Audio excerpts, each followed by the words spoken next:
Hello, everyone, and welcome to the Heroes Global Summer Circuit. This is the Malaysian Finals happening right now.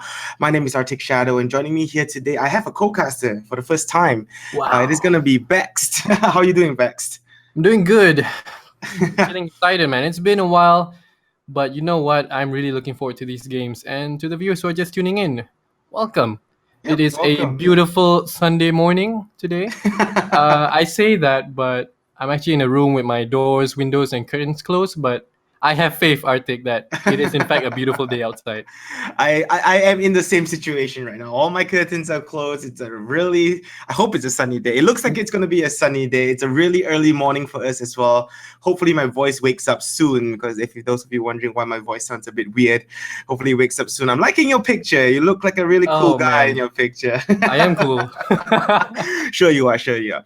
Anyway, yeah, if you're just tuning in, this is the Heroes Global Summer Circuit. This is the Malaysian Finals, but today we'll be narrowing down our two representatives from here in Malaysia. And this is something closer to our hearts, maybe a little bit, because we are Malaysian, of course. So we're hoping that we do better this time, because in the previous C regionals, in the previous circuit, we went 0-12. We didn't win a single game in the Yep. previous circuit. So hopefully this time around, we'll see a bit more better place, I guess, maybe coming out from the teams, and hopefully we can get two strong teams to represent Malaysia in the coming C regionals. So with that said, the draft is started. I think it has started already, so let's jump straight into the draft. It is going to be Team ABC versus Team High Noon. Team ABC, who qualified from the online qualifiers last week, and High Noon from the offline qualifiers the previous week. For those of you wondering as well, this is going to be an offline LAN tournament.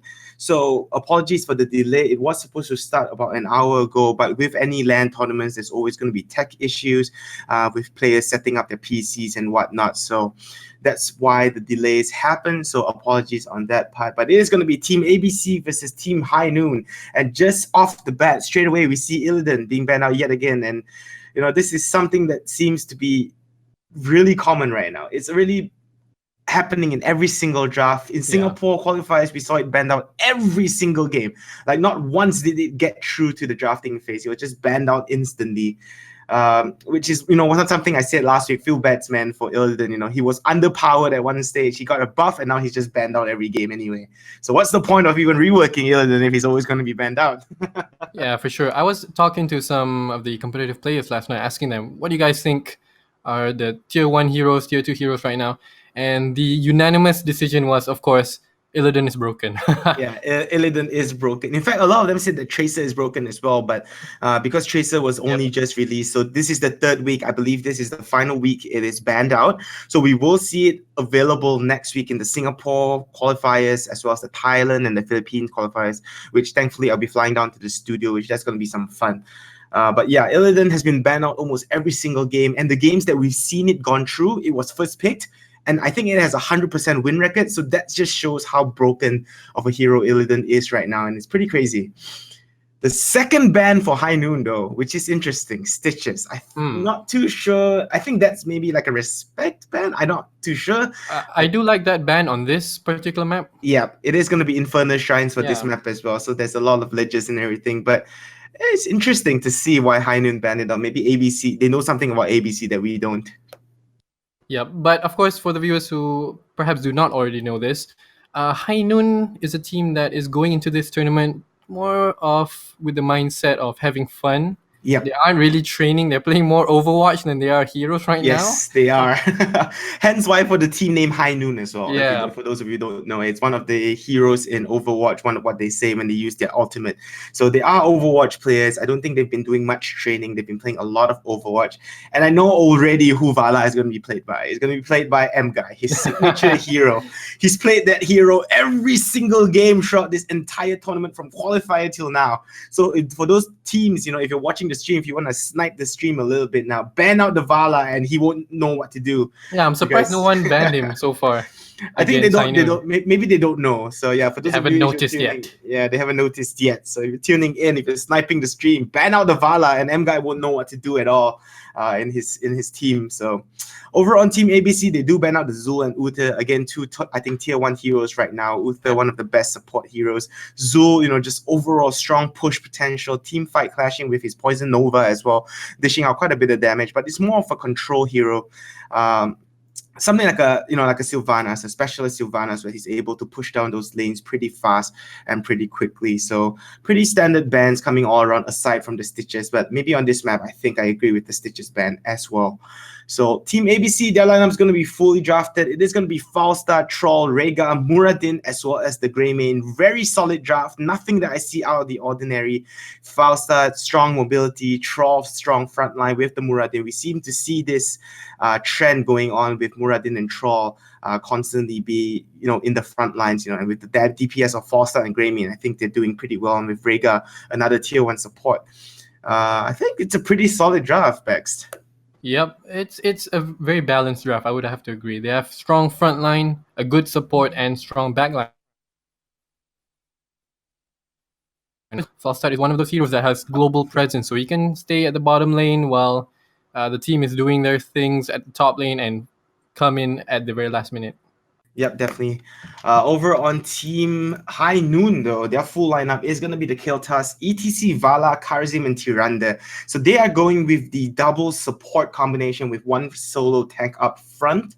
Karzim and Tirande, I think, are two, again, really strong supports. Tirande, one of the strongest tier 1 supports right now as well. But he's more of a supportive support. Like He's not like semi-support. yeah, semi-support. He's not really a hard support, and that's what they have in Karazim. So I do expect Tiranda to go a slightly more DPS-oriented build with some support being placed out for his team to keep them alive.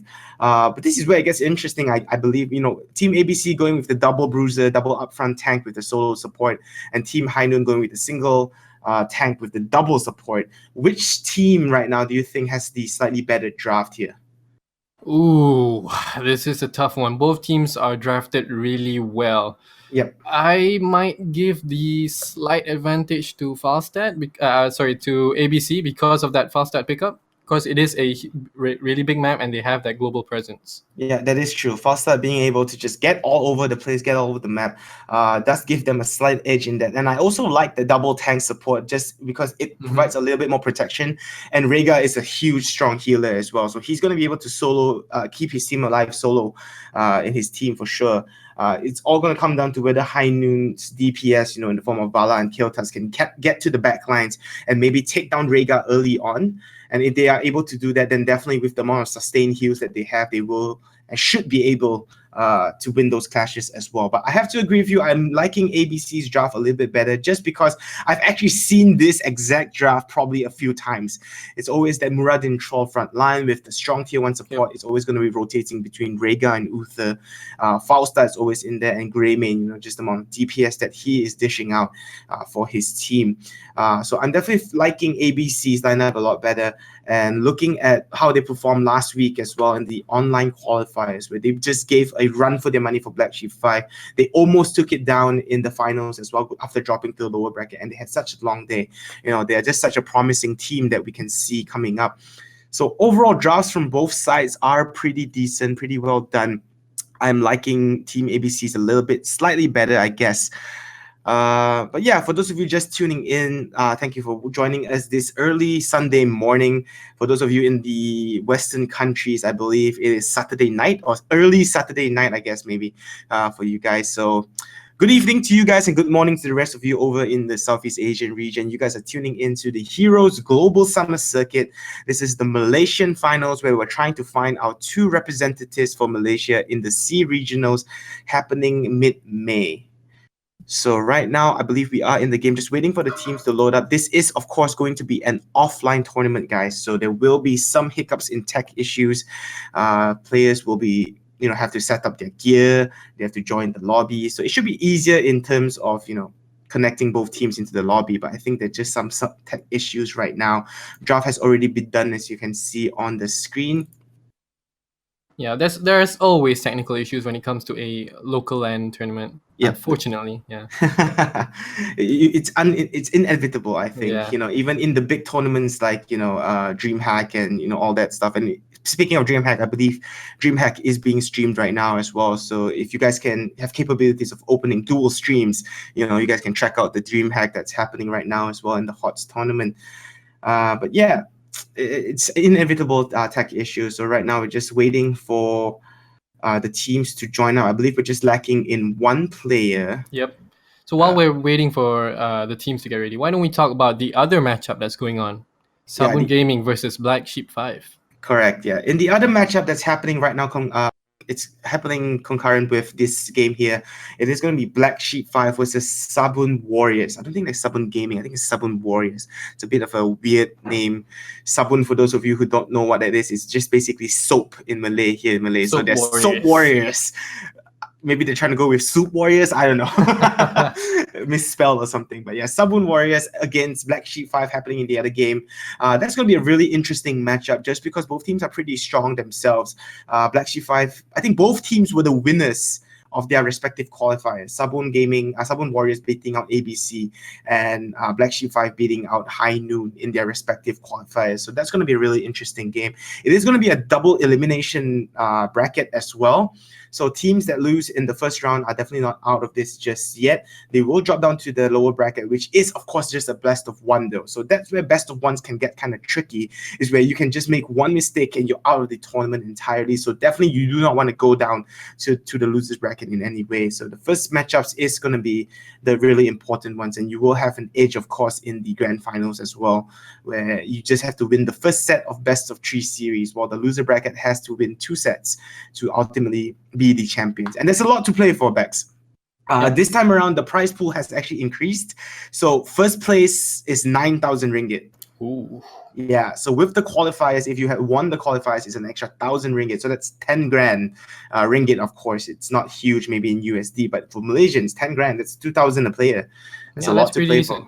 Yeah, it's pretty decent. I was actually quite surprised with the amount of tournament money. So first place is 9 grand, second place is 6, I believe, third is 3K, and then fourth is a 1,000. So there's definitely a lot to play for.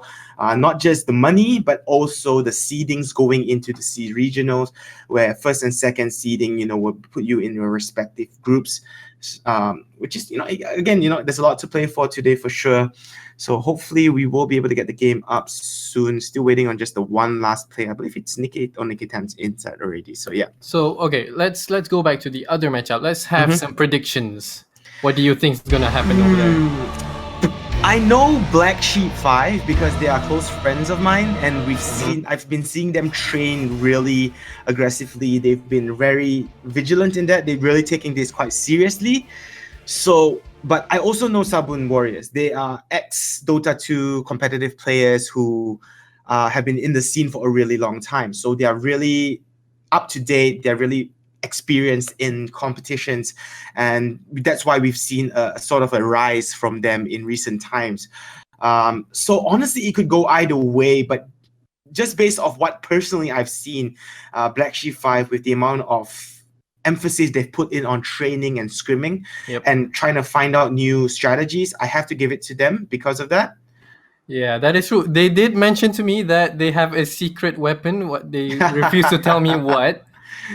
I did hear about that as well, and they did actually refuse to tell me what the secret weapon is as well. They've been training in scrims, and apparently they did quite decent against scrims against Relics as well, a top tier team in Singapore.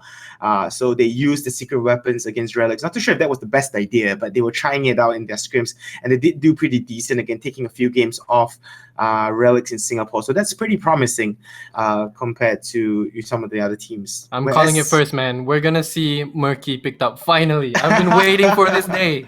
We've seen Murky picked up quite often, actually. Yeah, in last Singapore, not often, but like in the previous Singapore qualifier, it was picked up in that one game. So I think, it's not that bad. I'm hoping that secret weapon is Gazlo, man. Gazlo? Actually, now with the rework, that is possible, sure. Yeah, Gazlo has not seen light of day at all. Single ban or the single pick. Ever, I think, in any of the qualifiers that I've ever seen. So definitely hopefully the secret weapon is going to be Gazlo. That would be something interesting to see, because if they can win their qualifiers, if they can win this finals with that Gazlo, they deserve to be champions, I would say. Hey man, you Definitely, shouldn't for sure. underestimate Gazlo now. His zoning capabilities are really strong.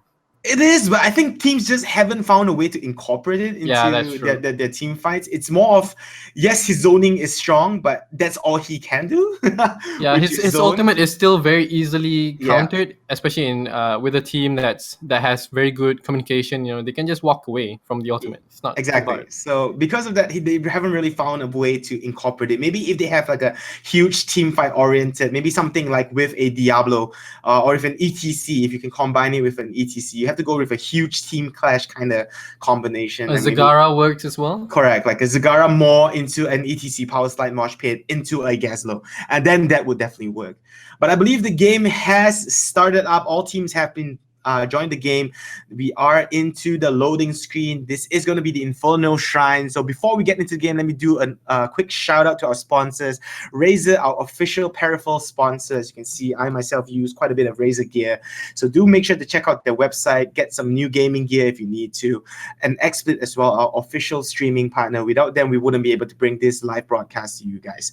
So shout out to our sponsors. And we also have a cool new feature that we've been promoting throughout the entire stream. For those of you just tuning in, get on your Twitter accounts and tweet at HGCSEA.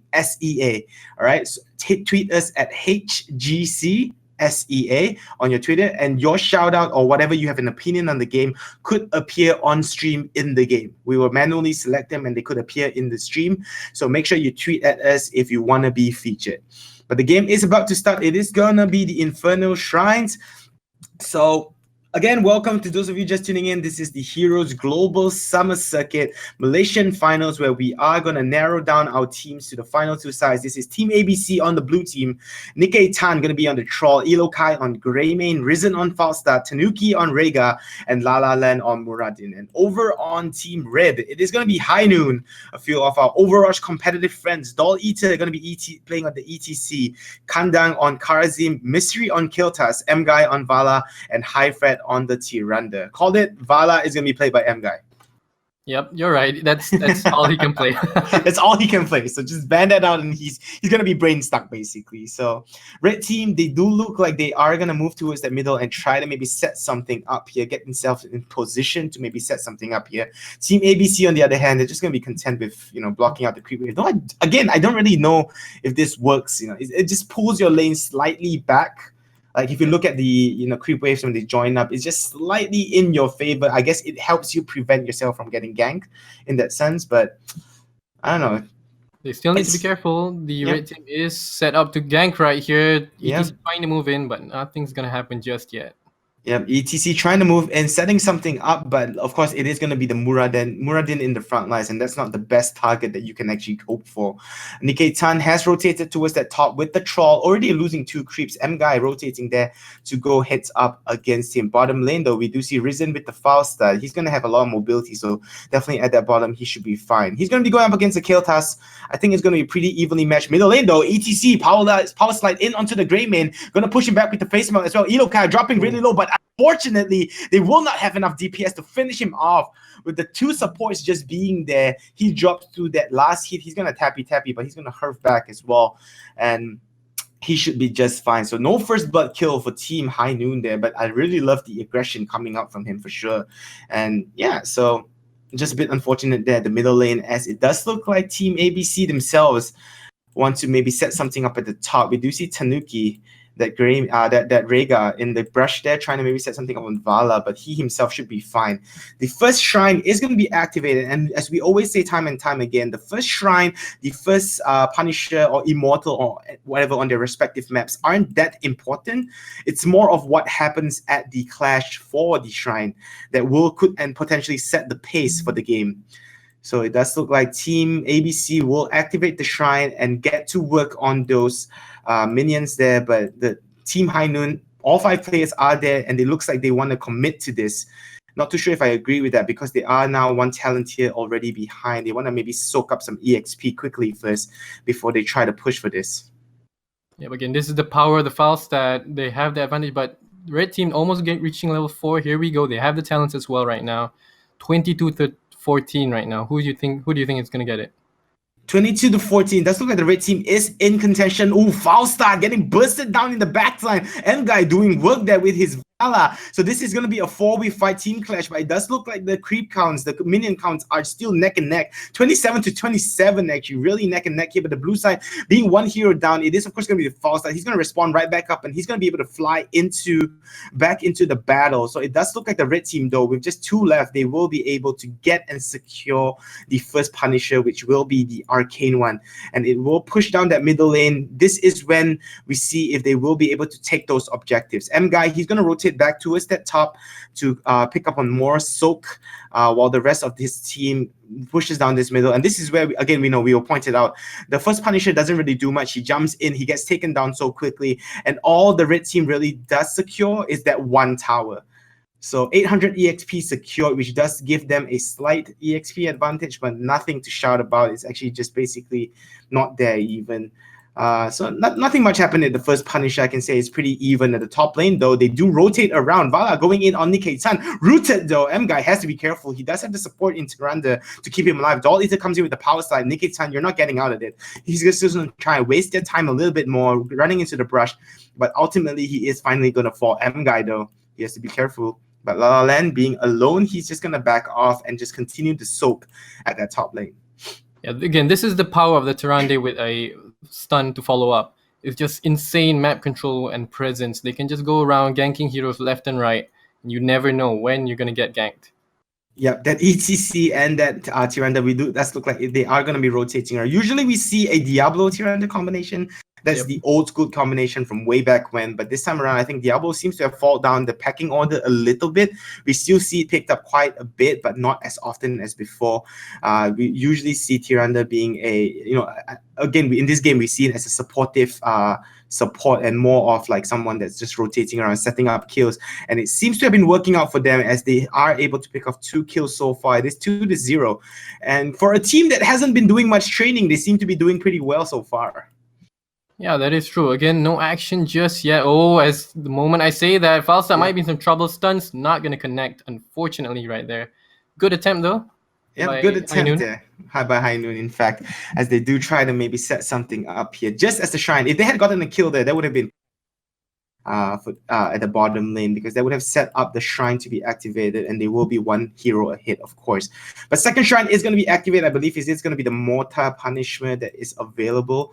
Top lane, we do see that Troll and that Muradin picking off a kill on Vala. So unfortunate for M-Guy. He's going to have a 12-second respawn timer, and that's going to put his team in a slight deficit for now. They do have the kill task, though, to pick off on those creep waves really quickly. We do see Muradin and Troll coming in from the side. Red team, High Noon, they have to be careful here. Kill task taking quite a bit of damage. ETC in the backlines. He's going to power slide away. He's not going to even face melt. Kandang taking quite a bit of damage as well. But with the double support, this is where the double support actually works out in their favor. With the amount of heals coming out from their team, they're able to sustain the damage coming out from Team ABC. And in fact, now with Vala coming back into the fray of things, coming from the side, Doll Eater, though, taking quite a bit of damage. He has to back off. The double support trying to keep him alive as long as they can, but the amount of damage coming out just not enough. I mean, just going to be enough as he gets taken down. High Friend now running for his life, and the rest of the High Noon team will in fact have to back off, considering they just lost their main tank. So it does look like the blue side ABC will be able to secure this Punisher. It is in fact going to be the Mortar Punishment, I believe. And just a bit unfortunate, but not the worst. Not the worst. They did only lose that 1 hero. It is 2-2 now for both sides. So it's pretty even, still neck and neck. Though the blue team, it does look like they are going to be able to pick up their heroic talents first. So the red team, they have to try and focus a little bit on the soak here. Yep, ABC definitely has the advantage now with the heroic abilities. The bottom fort is most probably going to go down. Falstad's still at the top lane, soaking. And they should be able to take out the Punisher without any issues. Yeah, they should be able to take out the Punisher, but objectives will be secure. Sundering, though, gonna be thrown down, catching onto 3 heroes as Mystery dropping really low. Kill task Karzim going to follow suit as well as Team ABC secure yet another 2 easy kills at that bottom. And that furthers their advantage right now to a 2-level advantage, though the red side will be able to pick up the heroic talents. Speaking of talents, though, let's take a quick look at those talents. Let's take a quick look at those ultis picked up by the blue side. We do see Sundering being picked up by Troll. Go for the Troll as standard pickup by Greymane. Mighty Gus, of course, going to be picked up by Falstad. Rhaegar going to pick up the Ancestral Healing just for more burst heal. And Avatar going to be picked up by Muradin. I'm surprised he didn't go for the Haymaker, considering he has that Troll as a supportive tank. Haymaker, of course, recently having a good buff to its damage and its cooldown. So I would have preferred to see him pick up the Haymaker, considering he does have a Troll in his team. I think the Avatar is fine. You do have to remember that they only have one healer, so being extra tanky is going to be really important in the clashes. That is true. But I just want to see more Haymaker. That's a hero. Of course. That's a talent that we didn't see picked up at all. Previously, it was always Avatar with the mini stuns. But ever since they did a nerf to that and they took that away, we've seen Haymaker being picked up a bit more, and generally picked up when there's 2 bruisers or 2 tanks in the front lines when you're not a solo tank. They do only have the solo healer. But I think it's actually fine to pick up the Haymaker, because if they can burst down one hero, because I think what they're lacking in right now is the burst damage for the Team ABC. And with the double support on Team High Noon, they can definitely sustain true fights a little bit better. So maybe Haymaker could have been the game changer there. Durandi actually used the Shadow Sword. They were trying to get a kill onto Muradin, as now ETC might be in some trouble getting slowed and rooted, but should be able to get away safely. And yeah, like I was saying, they tried to use the Shadow Sword to put a gank onto the Muradin, but unfortunately the Lunar Flag could not connect in time. Yeah, not really the best of targets to go for as well. Muradin also, it's not going to be easy to take him down. But definitely if you kill off the Muradin, your team fight is going to be a lot easier. Level 13 now, though, for Team ABC, as they will push again 1 talent tier ahead. It is constantly a catch-up game for Team High Noon right now. They are only 1 level behind, but they are a full talent tier behind right now. So they might not want to try and contest for this Punisher, this Shrine.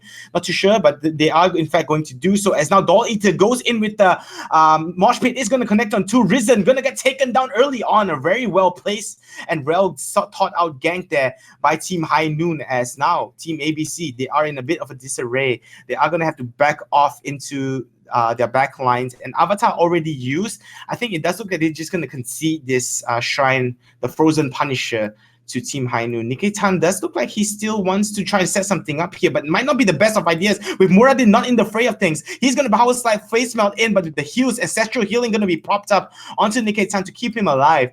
But that could have been really, really bad for Nikkei Tan. Questionable choices there of maybe doing that, with Muradin actually heading towards that middle lane to clear them out.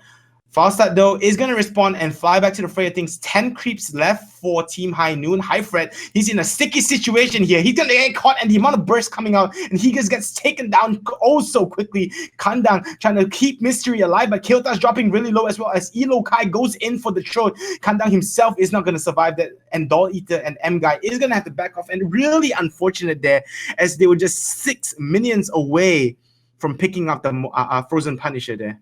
What went wrong, Bex? That was great execution by ABC, right? They saw that the Durandi was out of position and they just went for the throat straight away. And of course, the High Noon has to remember that, sure, you picked off one hero, but that hero is Falstad. He can just fly back in, and that's exactly what happened, as Thrall might be in some trouble right here, getting pushed back. Vala even going to use his ultimate as well, ETC. He needs to get out, dropping really low. No one's going to die. Yeah, fortunately there for Team High Noon and ETC, he was able to back off out of that fight. But Frozen Punisher is going to go in favor of Team ABC, of course, but it doesn't look like they want to push with it just yet.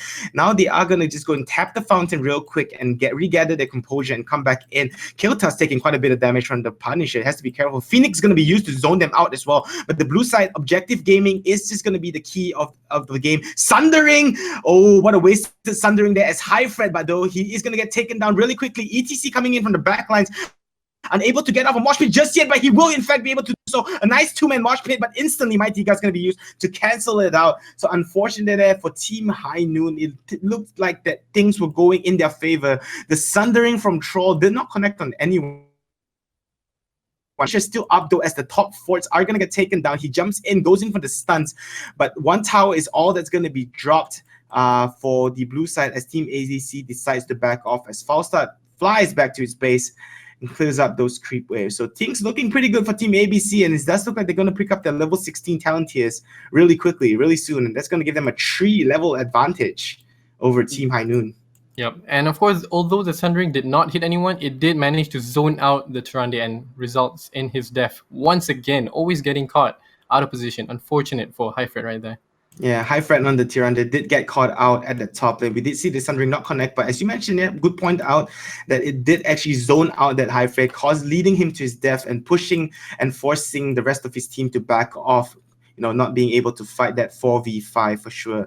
But now two levels behind, a full talent tier behind, they are definitely not out of this just yet, Team High Noon. They can definitely still come back into this game, but they are going to have to take at least one clash or maybe pick off on a few heroes, or at least try to get themselves leveled on talent tiers by picking off a few heroes here and there. But it's not going to be easy for them for sure. Hopefully they will be able to do it though. Yeah, again, like as you mentioned, they are definitely in the deficit right now. They have to take one really good clash, and that's going to be up to Doll Eater on the ETC. Can he land those mosh pits, especially on the Muradin as well as the Falstad? Otherwise, he's just going to get gusted away time and time again. Yep, taking a look at talent builds as well. Keltas actually opting to go for the what's his passive talent call again? I can't remember. Verdant Spheres, I believe. Yeah, Verdant Spheres. Yes, correct. He's going for the Verdant Spheres build there. His level 13 talent going to be the Living Bombs to slow. I really like the change to him recently where they don't have to wait till level 13 for the Living Bomb to spread. You actually get it straight off the bat. So that was a nice buff to Keltas, which put him back into the tier 1 of mages, to contest against Li Ming.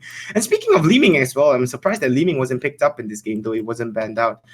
And taking a look at a few of the other talent builds from the rest of the heroes, I don't think I see anything too out of the ordinary. Tyrande going for a little bit more damage build as we did expect. He doesn't look like he is going a full support. It does look more like a DPS build. As bottom lane though, we see La La Land getting caught off here. Doll Eater going to throw the mosh pit. Is exactly what we saw they needed. But Sundering, though, going to be used as Elo Kai, keep picking off 2 heroes there in quick succession, and Mystery could fall as well. But with the 2 supports keeping him alive for now, Falstad going in with the barrel, trying to finish him off, and Kandang will not be able to keep him alive. highFred, he has to back off there with the red team, High Noon, losing 3 heroes. But over on the blue side, they were able to pick off both the Muradin and the Rhaegar early on as well. Surprisingly, though, the supports from Team High Noon were not able to pick to keep the ETC alive. Unfortunate them for there. And they did lose 3 heroes in the process, and now losing probably the Punisher as well. So what looked like a really good start for Team High Noon would be a comeback, ended in not the worst case scenario, but not what they would have actually wanted there for themselves. Yeah, ETC did a great job. He managed to get 2 people isolated in his ultimate, but unfortunately, ABC has such good response time, instantly coming in, and you saw the damage output from ABC right there, especially the Grey main, just instantly taking out 2 heroes. It was insane, man. Yeah, it was in quick succession, just dropping down both the ETC as well as the Vala, I believe. This amount of damage coming up from the Grey main, and that's why he's, of course, one of the tier 1 picks. So we just saw what he could do there. And right now, Punisher is going to be dealt with at the bottom. It does look like the blue team is going to join up with the Punisher and maybe set something up here. Maybe push in on the inner keep. No, but it does look like only the Muradin is going to rotate towards that bottom. It does look like the rest of the team will be content with picking out the outer forts here, but it does look like they will go for the upper keep though. So that's where the red team now, they will deal with the Punisher. And this is going to be the clash that decides whether they are going to be able to get back into this game, I presume. The blue team does look like they want to stick around and maybe go for the keep. No, it actually looks like they're just going to back off. They're just going to try and get their level 20 first. Why not? Yep, definitely. They do not have to risk anything. They just have to get level 20, like you said. Once you're ahead, you don't have to throw everything in. You can just get more ahead. There's nothing wrong with that. Yep, especially in this game where talent tiers, I mean, it's not like other MOBAs where, you just have to keep farming and getting items. Whereas in this game, you just have to get a talent tier ahead. That's the main objective of, both teams, is to get talent tiers ahead. And that's when you take those fights. And it does look like they will be able to pick up those Storm talents soon as well. And on a on such an important talent here like the Storm talents is definitely what you would want to do. So that's why it looks like they are trying to set up here. They're just content with letting them push out a little bit. They do not want to overextend. They do not want to force any clashes till they get that level 20 because they are so close. Muran did know he has to be careful. He's going to throw out his Storm Bolt. It's not going to connect on anyone. It was so close though. But yeah, they're just going to probably wait for the next set of Inferno Shrines as both teams now just going to go head back to their respective lanes and clear them out a little bit. The blue team, they're just going to focus on pushing out those lanes and keep them pushed out, pick up on a few camps, and they are in fact going to get their level 20 and their Storm talents right now. So they are in position now to set up a nice clash against High Noon. Yep. So they're going into this fight with a huge advantage. Of course, the level 20 talents on their heroics. Man, High Noon, they're going to have to play really, really well in this clash. ETC needs to catch at least 3 heroes, I think, to win this. At least the heroes that can catch him out from all, prevent him from for sure. He does look like he's in the back lines, maybe trying to set something up though. He comes in with the power slide, gonna connect on 2, but not just cancel out just his Phoenix gonna be used as well, but Sundering gonna be used to cancel out the mosh pit. Mighty Gus as well to reset the fight as the blue team, they got themselves out of a sticky situation, wasting all the ultimates actually of the red side. If you look at it, all ultimates across the board have been used aside from the go for the throat on that gray main, of course, but that is not going to be used just yet, as they will be able to back off to the shrine to pick off on the Frozen Punisher. But yeah, really well initiated by the High Noon team, but even well reacted by Team ABC there for sure. Yep, and here we go. Already half amount of the creeps for the objective. Are they gonna go in right here? Dolly, they're trying to get the stun onto Thrall, and Nikitan turning around and beating up the ETC right there. Yeah, ETC taking quite a bit of damage. Elo Kaido dropping extremely low as well. The sustain coming out from Team High Noon seems to be working in their favor. Elo Kai, he's going to be healed up by Rega, but they have to be careful. Doll Eater now goes in with the power slide yet again. Push face melt against Nikitan, but with the blink, he's going to be able to get away. He just has double. He's just going to be able to get away, and the Punisher is going to spawn out for Team ABC yet again, and this is going to be tough for Team High Noon to deal with this time around. They're going to have to deal with a push, a full force coming in from Team ABC along with the Punisher. It is going to probably take down these outer towers and eventually even the keep. It does look like Faust, he's going to rotate towards the top and try to maybe take down this upper keep as well, further extending their lead. The red side, they do know they have not reached that level 20 yet, so they're still fighting on one talent tiers behind. Rooted there by that kill task, he's going to be in some trouble. He's going to use the Phoenix. Thunder going to be thrown out as well as Mystery push to the side, but no follow through as blue side again, they're just going to go for objectives. Mighty Guy's going to be used to reset the fight yet again, as they do in fact get the objective. M Guy at the bottom lane trying to take down the Risen, but look at that. Team ABC, as we saw from last week, they just have huge and potential in disengaging. They just go for the objective, they take down the top keep and the middle keep, and then they just disengage themselves out of there and further extend their lead. But what those keeps dropping mean is that they will have those lanes constantly pushed out, and the threat of the core going down at any time for Team High Noon is always going to be there. And the problem for High Noon right now is that all outer forts are still standing. But I have to commend them for that. They are keeping up with the EXP considering all forts are down. So that's something that they've done really, really well in this game. Yep, and Risen timed this Mighty Gust perfectly right there, as a clash might happen right here. Shadow's not going to be used, but unfortunately not going to be successful in ganking anyone. And yeah, as I was saying, the Mighty Gust was perfectly timed. He used it right as the moment as ETC slide in. Yep, and it prevented him from getting off the mosh pit. So as you mentioned, yeah, they do counter-react pretty well, Team ABC. I do know they have been training really well, a lot recently as well.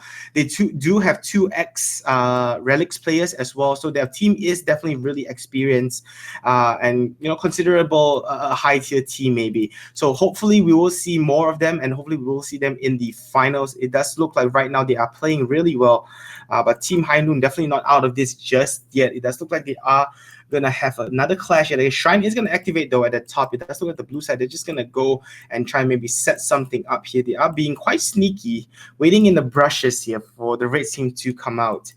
Not too sure if they will be able to set a gank off the red team. They are going to be on same talent tiers. At this point on, levels just mean you get a little bit more HP and damage from your skills, but you are on the same talent tier. So it's still anyone's game right now. They definitely still can come back from this team high noon. They just have to get one good clash off, one good Punisher. And as we saw last week from Black Sheep 5, just that's all it takes. One Punisher and they will be, and one good clash. This late into the game, they will be able to push down straight for core. With the outer forts up, though, still standing, I don't know if that will be a viable option for Team High Noon, but they have to be careful. Look at those lanes. They are getting pushed out right now. So the core could be in some trouble if they drag this fight out for a bit too long. At the top lane, though, we do see Doll Eater now getting stunned out by Lala. Heals are going to be in place to keep him alive. The rest of the blue side, they do not want to activate this shrine just yet, as they don't want to force this fight. But just as I say that, they will in fact activate the shrine. And let's look at the red side. They have to actually hurf back and deal with the threat of this Faustar. Look at him. He's pushing down that bottom lane while the rest of the creeps are actually pushing in and threatening core. This is when they have to back off, and Team ABC knew exactly what they were doing. They drew out that fight. They prevented the clash from happening, just so they knew that the creep waves were pushed in, and the red side high noon, they had to deal with it. They had to back off there. But it does look like they want to set something up here, but it's going to be a bit too late. I'm not too sure if I agree with this. It does look like they are rotating towards the top, but I don't think it's the right idea, because the Punisher has already been taken by Team ABC, and it's just going to be a bit dangerous for them. Even taking this cam here could be a little bit risky here, Bext.